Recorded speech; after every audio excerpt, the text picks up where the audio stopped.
Assalamualaikum warahmatullahi wabarakatuh.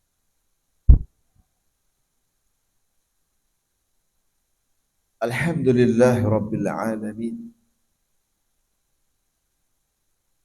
Wassalatu wassalam al-atammani wal akmalan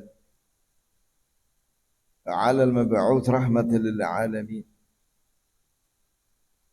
Nabiyina Muhammad wa ala alihi wa ashabihi wa man tabi'ahum bi ihsan ila yaumiddin wa sallama tasliman katsiran. Allahumma arzuqna ilman nafi'an wa rizqan tayyiban wa amalan mutaqabbalan wa aslih lana sya'nana kullah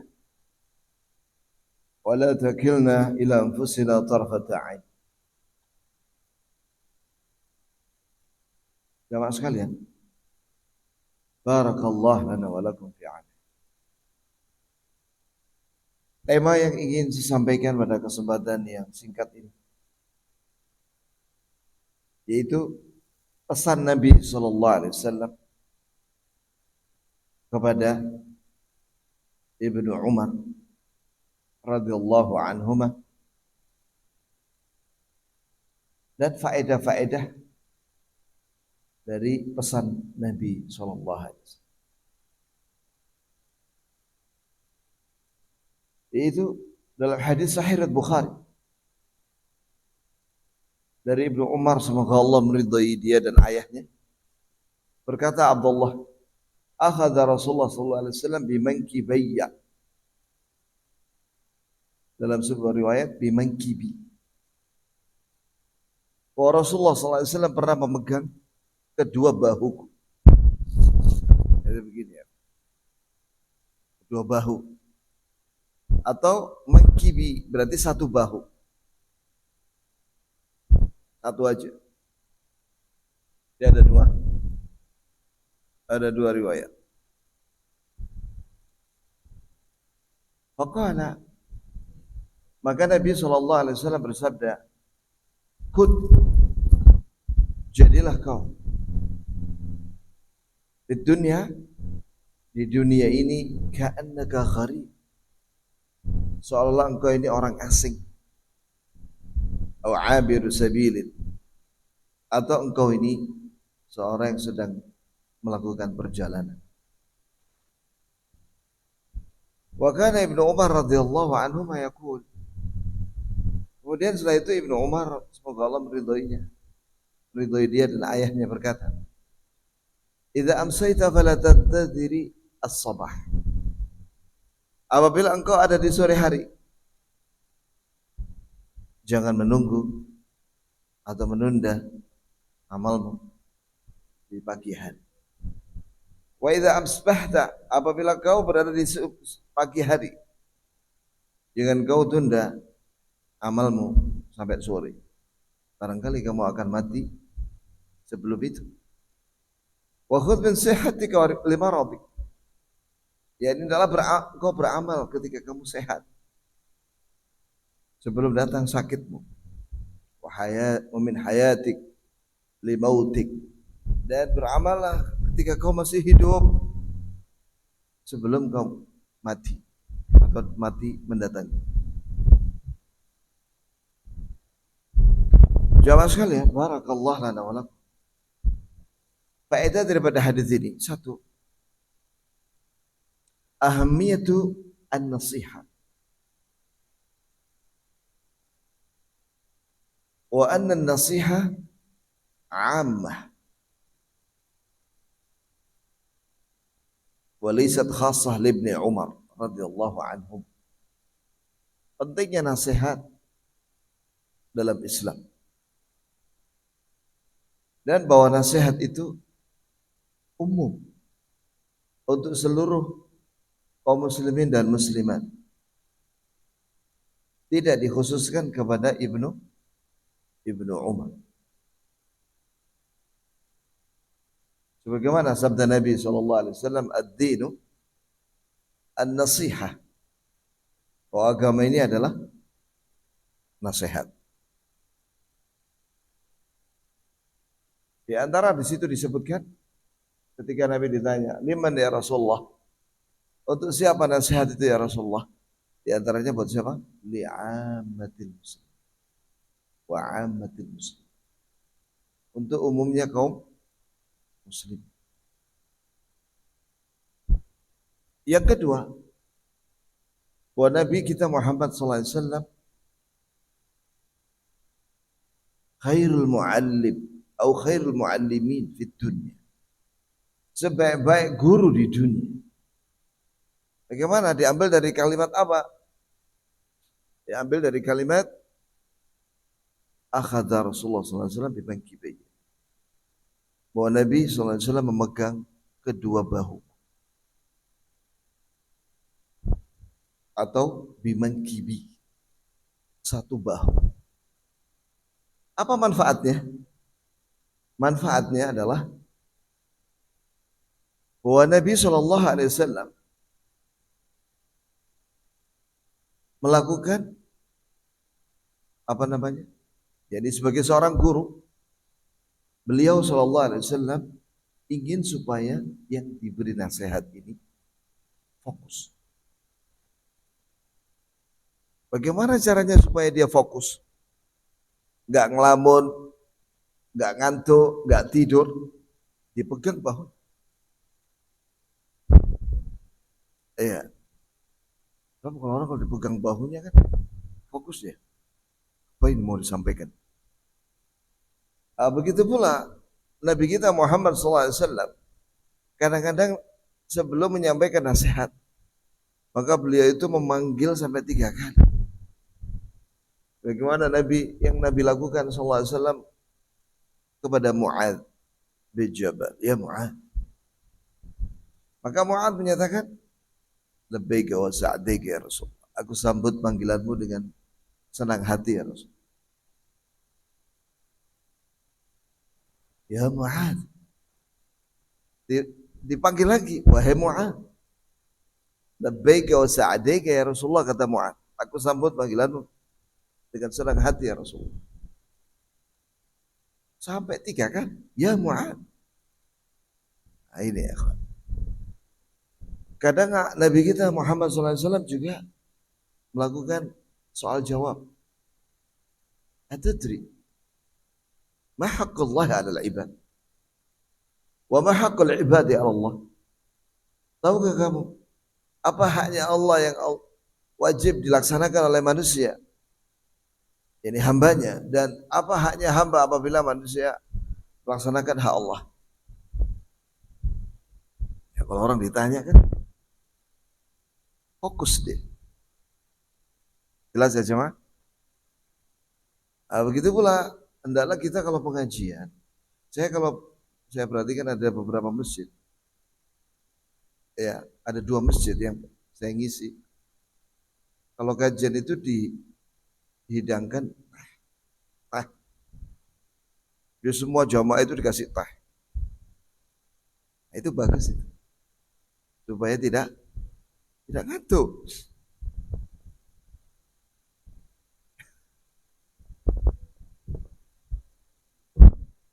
Apalagi kopi enak itu ya. Baik.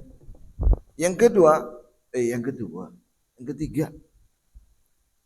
Faedah daripada hadis ini bahwa Nabi SAW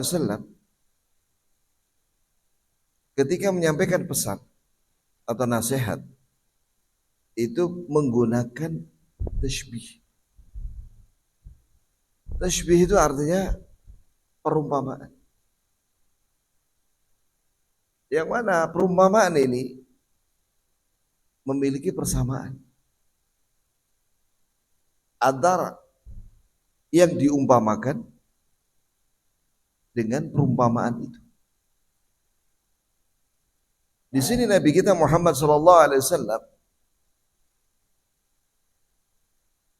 menyerupakan keberadaan kita di dunia ini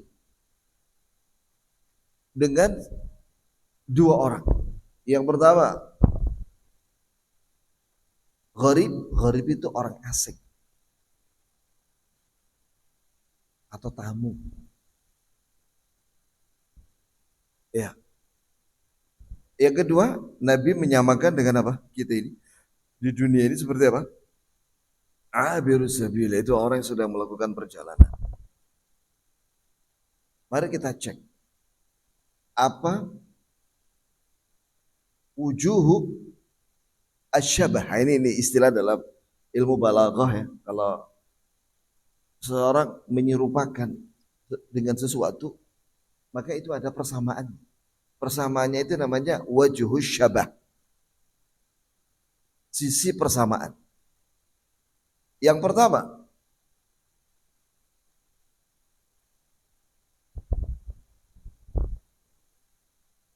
seorang yang asing atau tamu karena dia diutus untuk melakukan sebuah pekerjaan. Karena dia budak atau dia pegawai. Maka dia harus fokus menyelesaikan tugas. Betul nggak? Iya. Setelah selesai melaksanakan tugas, maka dia harus balik melaporkan dan ditanya oleh yang mengutus dia. Begitu pula kita di dunia ini. Sebenarnya kita diciptakan di dunia ini oleh Allah Subhanahu wa taala, itu ada tugas. Kita di dunia ini untuk melaksanakan tugas. Tugas itu disebut dalam Al-Qur'an ada dua. Yang pertama disebutkan dalam surat At-Talaq ayat terakhir. Allahul ladzi khalaqa sab'a samawati wa minal ardi mithlahun. Yatanazzalul amru bainahun lita'lamu anna Allah ala kulli syai'in qadir wa anna Allah qad ahata bi kulli syai'in ilma. Artinya Allah Azza wa Jalla berfirman, Allah lah yang menciptakan langit, jumlahnya ada 7. Yang kan langit yang gede itu ada 7. Satu langit itu tingginya 500 tahun. Jarak antar langit 500 tahun. Itu Allah yang menciptakan. Dari tidak ada menjadi ada. Wa minal ardi. Dan juga Allah Azza wa Jalla menciptakan bumi. Jumlahnya mithlahunna. Seperti langit. Yaitu ada 7. Yatanazzalul amru bainahun, turunlah perintah Allah dari langit sampai bumi. Lita'lamu, agar kalian tahu wahai manusia, annallaha ala kulli syai'in qadir. Bahwasanya Allah itu menguasai atas segala sesuatu. Syar'an wa qadar. Baik secara syar'i, Allah menurunkan aturan syariat, wa qadara, dan Allah mengatur kalian secara takdir. Qadir, mampu menciptakan kalian, mengatur kalian, baik secara takdir maupun syar'i, tanpa ada kelemahan sedikit. Wa anna Allah qad ahata bi kulli syai'in ilma, dan bahwasanya Allah mengetahui segala sesuatu. Ini ilmunya meliputi segala sesuatu. Ini Allah tahu semuanya yang ada pada makhluknya ini. Baik sebelum, ya di masa dahulu, sekarang, dan yang akan datang. Jadi berdasarkan ayat ini, tujuan Allah Azza wa Jalla menciptakan kita supaya kita mengenal Allah berdasarkan Al-Quran dan hadis.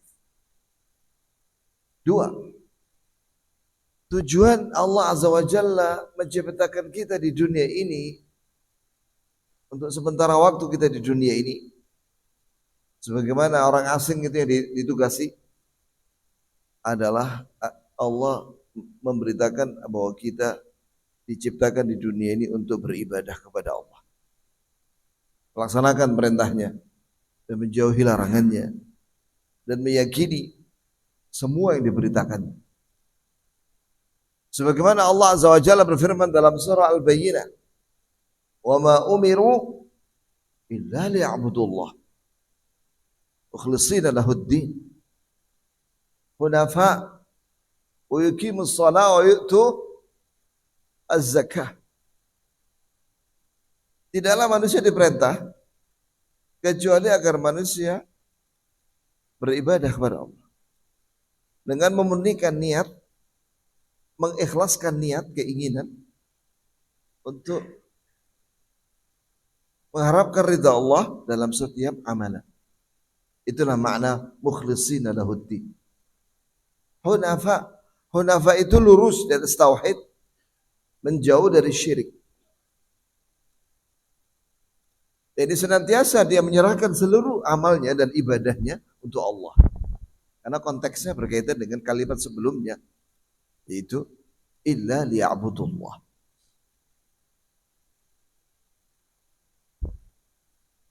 Hunafa mukhlishina lahuddin. Hunafa, hunafa jamak dari hanif, ini menjauh dari syirik dan lurus di atas tauhid.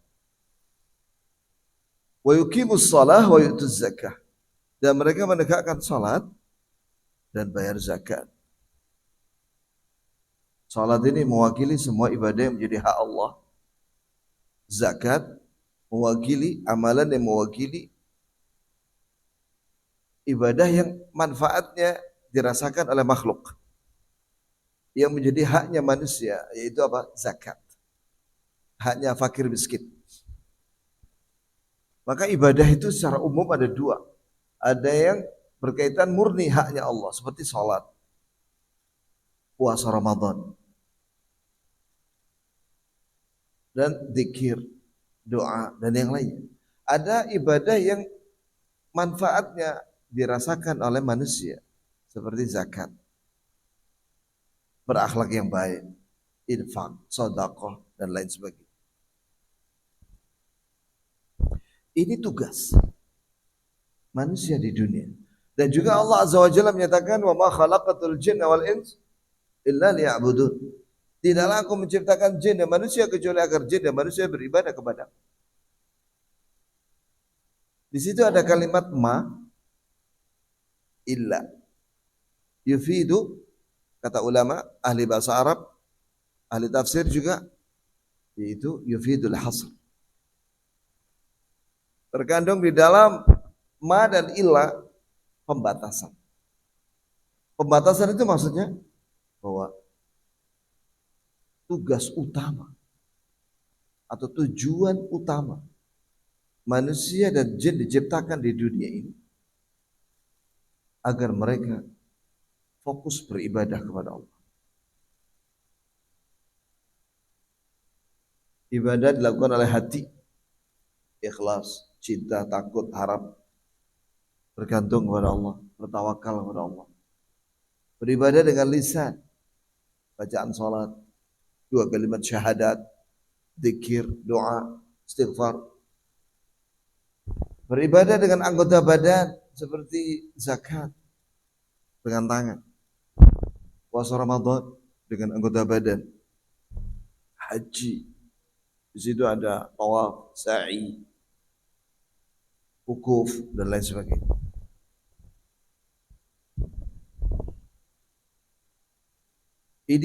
Ini persamaannya. Satu, yang pertama. Setelah itu manusia mati, dia akan ditanya oleh Allah dan dibalas. Dan Allah memberitakan dalam surat Al-Hadid ayat 20, balasannya ada dua macam. Yang pertama, dia dimasukkan surga, ada yang dimasukkan neraka. Ia dimasukkan surga karena dia melaksanakan tugas dengan baik, dengan benar, dan diterima. Karena dia ikhlas dan sesuai dengan sunnah. Ada yang nggak diterima oleh Allah pada hari kiamat, masuk neraka. Kenapa? Karena dia beribadah kepada selain Allah. Mungkin ada yang bertanya, mungkin dia tidak tahu, Ustaz. Di dunia dia tidak tahu sehingga dia musyrik. Mungkin ada yang bertanya seperti itu ya. Kan itu sebagian alasannya orang-orang yang diazab itu. Dulu kami ngikuti orang, dulu kami sekiranya kami tidak ditakdirkan seperti itu, kami tidak akan musyrik. Itu alasan orang-orang kafir di neraka. Maka dijawab oleh Allah, wa ma kunna mu'adzibin hatta nab'atha rasul. Kami tidak akan menyiksa suatu kaum baik di dunia maupun di akhirat kecuali setelah kami mengutus utusan rasul. Rasul ini utusan Allah, banyak jumlahnya. Nabi dan rasul ini 124.000 orang, dan mereka ini diberi ilmu kitab dan mereka telah menyampaikan. Kewajiban kita mempelajari ilmu itu, kitab itu, wahyu itu. Tidak ada alasan. Dulu kami tidak tahu. Lah, bukankah sudah diberitakan oleh para nabi dan rasul itu? Kewajiban belajar. Talabul ilmi fardhu ala kulli muslim. Menuntut ilmu wajib bagi setiap muslim. Begitu pula Iqra. Allah Ta'ala menyatakan Iqra, bacalah Allah. Baca apa? Ya Quran. Pahami isinya. Iqra bismi rabbikal ladzi khalaq. Dan juga Allah Azza wa Jalla menyuruh untuk mempelajari Quran. Afala yatadabbaruna al-Quran? Apakah mereka tidak mau memahami isi Al-Quran? Ama ala qulubin aqfaluha? Ataukah dalam hati mereka ada tutupan? Jadi tidak ada uzur bagi orang yang tidak mau belajar. Makanya mereka menyesal. Qalu law kunna nasma'u aw na'qilu ma kunna fi ashabis sa'ir. Mereka berkata di neraka, kiranya dulu kami di dunia mendengar ayat-ayat dibacakan, aw na'qilu, atau kami memikirkan ayat-ayat itu. Ma kunna fi ashabis sa'ir. Tentu kami tidak akan menjadi penghuni neraka yang panas. Apakah ada orang yang sama sekali tidak mendengar dakwah ini? Ada. Seperti ashabul fatrah. Ashabul fatrah itu kata ulama, itu orang-orang yang hidup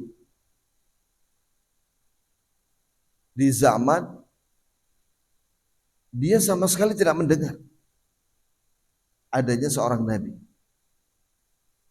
Kapan itu? Misalnya ketika Nabi Isa sudah diangkat ke langit dengan jarak diutusnya Nabi Muhammad. Itu jaraknya 600 tahun. Di zaman itu tidak ada internet, tidak ada radio, tidak ada TV, tidak ada mikrofon, tidak ada speaker. Artinya apabila mereka tinggal di satu tempat yang dia tidak mendengar sama sekali berita dari luar, maka orang ini namanya ashabul fatrah. Maka mereka akan diuji di hari kiamat. Ujian apa? Ya, diuji tentang tauhid. Kalau dia lulus, ini ketika ditanya itu dia menjawab dengan benar, maka dia masuk surga. Kalau dia ditanya dia keliru jawabannya, masuk neraka. Demikian penjelasan ulama.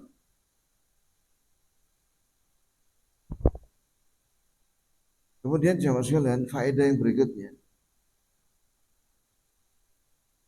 Nabi SAW menyebut di situ Ibnu Sabil atau Abiru Sabil. Abir itu orang yang melewati jalan, yakni dia melakukan perjalanan safar. Jadi Nabi SAW mengumpamakan kita di dunia ini seperti seorang yang dalam perjalanan. Iya, apa sisi persamaannya? Bahwasanya kita di dunia ini sedang melakukan perjalanan dari alam dunia menuju alam barzakh, kubur. Setelah itu melakukan perjalanan kemana lagi? Ke alam akhirat.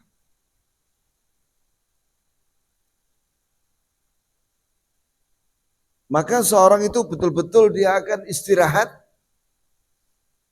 Musafir kalau sudah istirahat itu di mana ya? Ketika dia sudah selesai tugas. Antum kalau pergi umroh,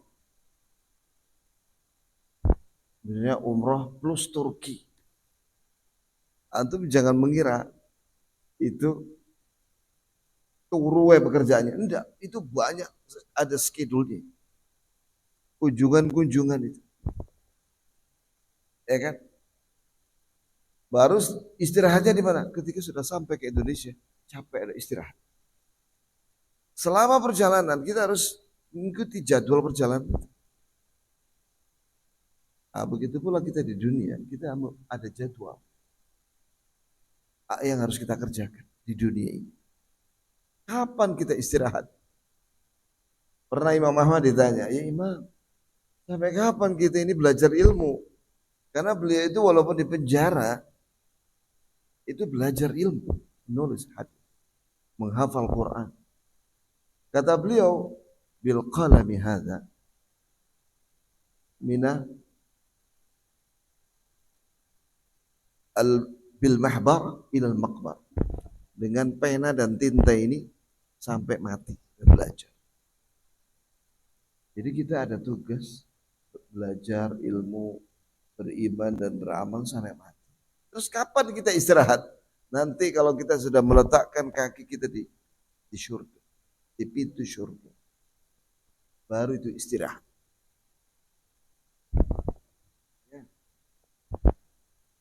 Kalau ada orang di dunia ini turu tapi dia tidak mau sholat, katakan belum saatnya. Kamu masih ada tugas di dunia ini. Kamu harus sholat. Jangan kau tinggalkan sholat itu. Istirahat total itu nanti di surga. Bahkan di surga itu saking enaknya orang sampai enggak tidur. Kenapa? Li'anna nauma akhul maut. Sebab tidur itu saudara kandungnya kematian. Tidur itu saudaranya kematian. Supaya lebih sempurna kenikmatan di surga, maka orang-orang di surga itu enggak tidur. Enak terus. Ya, setiap saat. Kenapa kita tidak mengatakan siang malam? Karena di surga tidak ada siang malam. Tidak ada malam. Kenapa? Karena enggak ada matahari. Karena di surga itu nyala, terang terus. Nurun yatala'la. Di surga itu cahaya yang terang. Enak terus. Senang-senang terus. Begitulah ya kawan. Yang ketiga, persamaannya adalah seorang yang asing. Itu biasanya dia khawatir. Karena dia nggak kenal sama orang. Kalau di zaman dulu musafir itu khawatir dirampok, khawatir dibegal, khawatir dibunuh, khawatir disesatkan orang. Ya kan Pak? Begitu pula kita di dunia ini ada setan. Jin dan manusia yang akan menyesatkan manusia. Menyesatkan hamba Allah. Bahkan ada orang itu tersesat, dimasuki sama setan itu, kesurupan. Ya. Sama teman-temannya dilakukan berbagai macam cara supaya dia sembuh dari kesurupan itu, dia sembuh-sembuh. Itu apa acaranya reokan itu loh. Ada videonya. Gak waras-waras nih. Kesurupan sampai diletakkan di situ tanah di seluruh sekujur badannya. Segala ritual setan dilakukan sama teman-temannya. Enggak sembuh. Mungkin ada sampai mati. Ada yang kesurupan sampai mati. Ada yang tersesat sampai mati. Ada yang dijebloskan sama setan ke dalam kesyirikan sampai mati. Betul nggak Pak? Fakta. Fakta. Maka seorang muslim takut. Jangankan kita. Nabi Ibrahim dan Nabi Muhammad alaihi wassalam takut dari syirik. Nabi Ibrahim berdoa, Rabbi ja'al hadha baladan amina wajnubni wa baniya an na'budal asnam. Wahai Rabbku, jadikanlah kota Mekah ini kota yang aman. Kenapa Nabi Ibrahim minta kepada Allah keamanan di Mekah? Sebab orang itu akan nyaman dan fokus dan ikhlas beribadah kalau negerinya aman. Coba kalau negerinya perang, saling bunuh, gak nyaman ibadah. Kayak di Ukraina ini. Ukraina. Perang. Bayangkan, kalau di Indonesia kan hujan air ya. Di Ukraina itu hujan rudal. Hujan drone. Rudalnya bukan kaleng-kaleng, roket-roket, tapi yang berpandu dan titis. Padahal ditembak dari jarak yang sangat jauh. Baik dari darat, udara, atau laut. Gak bisa sudah ibadah. Dengan tenang. Ketakutan mereka. Sembunyi di bunker-bunker ada yang di tanah dan lain sebagainya. Sudah sembunyi di bunker, sudah sembunyi di dalam tanah. Dibom lagi, dirudal lagi. Ketahuan lewat CCTV, drone. Ya, kelihatan. Itu sembunyi mereka, dirudal juga. Maka keamanan itu nikmat besar. Wa janubani wa baniya an na'budal asnam. Dan jauhkanlah ya Rabb, jauhkan aku dan anakku dari menyembah berhala. Ini Nabi Ibrahim takut dari syirik karena kalau musyrik masuk neraka kalau nggak tobat. Nabi kita berdoa, Allahumma inni a'udzubika an usyrika bika wa ana a'lamu wa astaghfiruka lima la a'lam. Ya Allah, aku berlindung kepadamu dari syirik yang aku tahu dan aku minta ampun kepadamu ya Allah dari syirik yang aku tidak menyadarinya. Ya muqallibal qulub tsabbit qalbi ala dini. Ya Allah yang bolak-balikkan hati, teguhkanlah hatiku di atas agama. Ya, Nabi Muhammad SAW khawatir tersesat. Karena banyaknya setan di dunia. Setan jin dan manusia. Sebagaimana orang asing dan musafir takut kalau dibegal, takut kalau disesatkan orang. Karena dia nggak kenal sama orang. Dia orang asing. Dia ada tugas yang ingin diselesaikan. Yang ketiga, faedah atau empat ya. Bahwasanya persamaannya adalah setiap musafir atau orang asing pasti dia rindu untuk pengen balik ke rumah. Saya kemarin ke Kalimantan. Dari mulai Kamis pulang Rabu. Rabu kemarin saya pulang malam. Selama perjalanan di Kalimantan, betul apa kata apa disebutkan oleh Nabi itu. Di antara faedahnya kan itu. Hati ini pengen segera pulang. Karena nyaman itu kalau kita pulang ke rumah kita. Karena selama kita di Kalimantan atau dalam perjalanan atau iya, itu ada tugas yang harus kita selesaikan. Begitu selesai tugas, tidak ada keinginan kecuali apa? Pulang. Itu tabiat musafir dimanapun itu. Antum kalau pergi kemana misalnya? Kemana? Antum pergi kemana? Karena ditugaskan oleh atasan. Begitu selesai, apa yang harus antum inginkan? Pulang.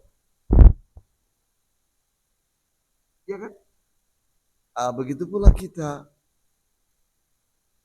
ya, seorang muslim ketika dia mau meninggal, dia itu rindu, kepengen apa namanya, berjumpa dengan Allah dan juga ingin masuk surga.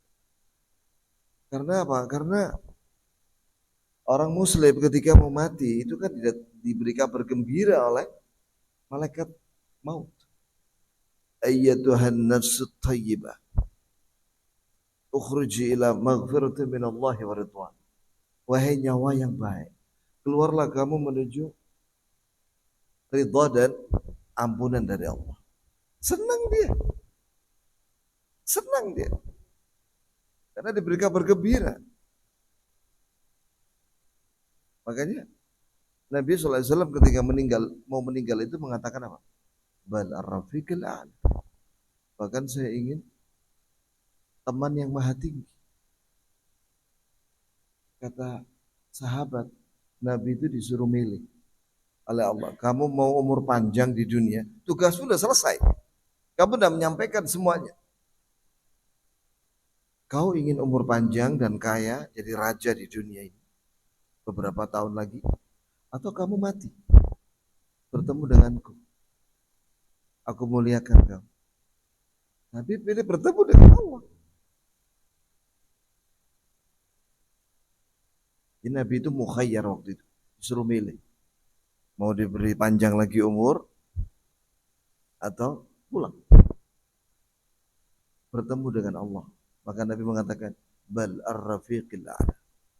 Maka saya memilih teman yang maha tinggi.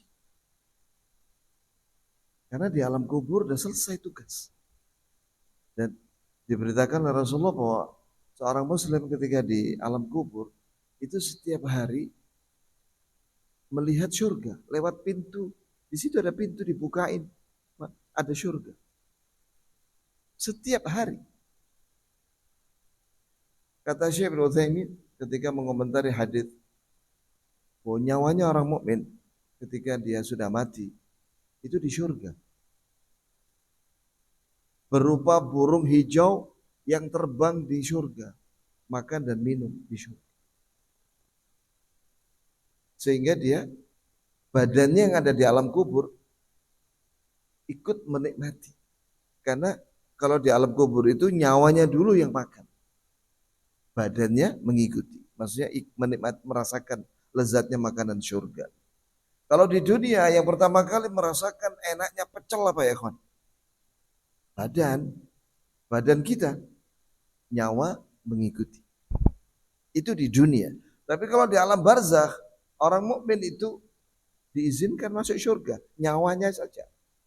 Badannya nggak boleh. Nanti pada hari kiamat, hari kebangkitan.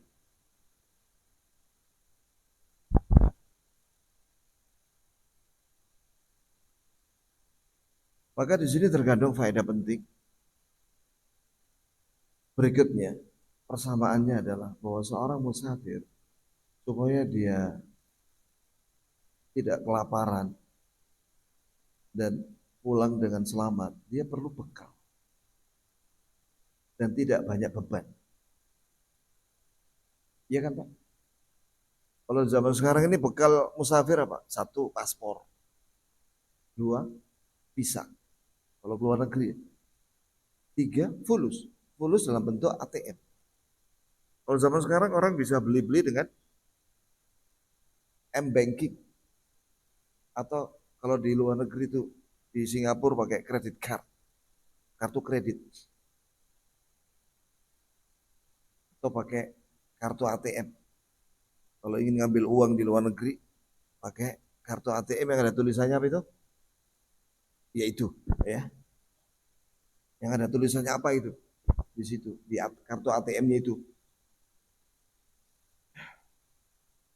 daripada dia kalau di zaman dulu kan uang itu berupa emas dan perak, koin.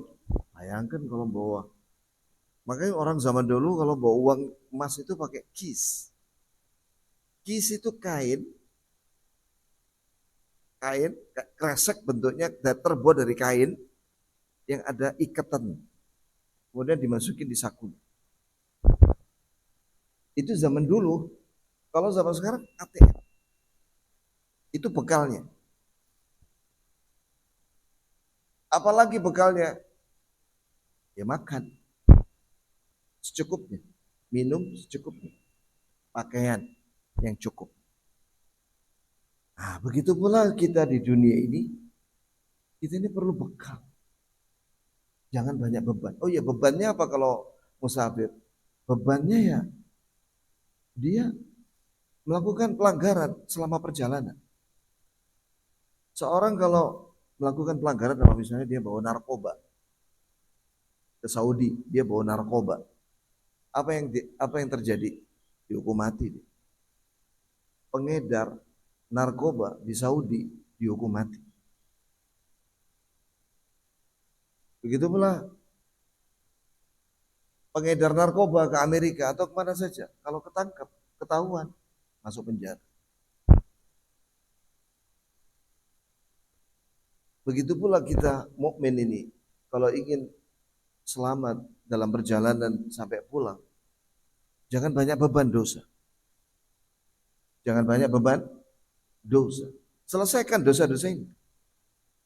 Minta ampun sama Allah. Itu bahaya beban dosa itu. Apalagi dosanya itu besar, paling besar. Syirik, kekafiran, kemunafikan yang besar. Yang membatalkan keislaman. Wah, itu bisa masuk neraka selama-lamanya. Perbanyak bekal, maksudnya bekal yang cukup, maksudnya amal soleh. Karena yang kita bawa itu kalau mati, amal soleh. Amal soleh. Mana ada seorang mati bawa sandal? Di hari kiamat, dia gak bawa sandal. Wala pakaian. Yuhsyarun nas yawmal qiyamati hufatan uratan ghurla. Manusia dibangkitkan pada hari kiamat dari kuburan dalam keadaan tidak pakai sandal, apalagi sepatu. Tidak pakai sandal, ngodok. Kemudian ora telanjang, tidak pakai baju, wala sarung, wala celana dalam, nggak pakai, telanjang. Ghurla, tidak disunat. Buhma, tidak memakai atribut jabatan. Jadi apa yang dibawa? Amal dan beban, itu dosa. Maka pesan dari Nabi ini supaya kita perbanyak bekal-bekal yang bermanfaat untuk kebahagiaan dunia akhirat. Musafir bawa bekal, makanan dan lain-lain itu supaya dia selama perjalanan itu sehat, tidak sakit-sakitan. Begitu pula seorang mukmin di dunia ini, dia berbekal dengan ilmu, iman dan amal saleh dan yang lainnya supaya dia bahagia. Man 'amila salihan min dzakarin aw untha wa huwa mu'min falanuhyiyannahu hayatan thayyibah wa lanajziyannahum ajrahum bi ahsani ma kanu ya'malun. Barang siapa yang beramal saleh baik laki atau perempuan dan dia mukmin, maka sungguh-sungguh kami akan beri dia kebahagiaan hidup di dunia dan kami beri dia balasan yang lebih baik dari apa yang mereka amalkan, itu surga. Dan yang terakhir, kata Ibnu Umar, jika kamu berada di pagi hari, jangan ditunda amal sore. Sebab barangkali kamu mati siangnya. Jika kamu di sore hari, jangan ditunda amal pagi sampai pagi. Barangkali kamu malamnya mati. Amallah, beramallah, mumpung sehat sebelum sakit. Beramallah, mumpung urip sebelum mati. Jadi fokus kita, ilmu dan amal. Orang yang fokus ibadah, tenang hati. Sholatnya khusyuk. Dan dia juga bayar zakat dan lain sebagainya. Dan dia juga tahu mana rambu-rambu, larangan-larangan. Bagaimana musafir kalau banyak rambu-rambu kan, persyaratan dalam perjalanan. Begitu pula kita di dunia ini banyak rambu-rambu. Kalau kita tidak tahu, kita akan jatuh ke dalam pelanggaran.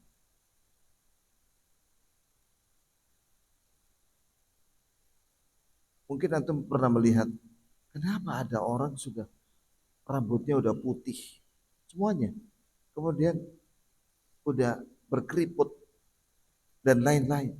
Kenapa dia tidak sholat? Tidak pernah ke masjid.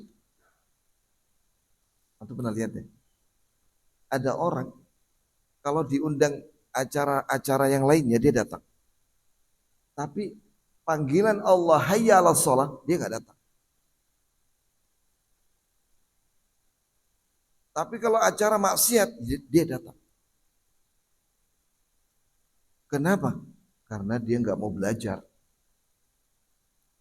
Dia tidak mau tahu mana yang benar, mana yang salah.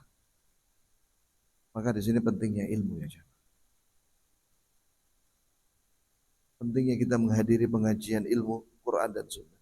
Mudah-mudahan yang sedikit ini bermanfaat buat saya dan antum. Amin ya rabbal alamin. Ada pertanyaan kah? Jika tidak ada, ya sudah, kita tutup dengan kafaratul majlis. Subhanakallahumma bihamdik, asyhadu an la ilaha illa anta astaghfiruka wa atubu ilaik. Assalamualaikum.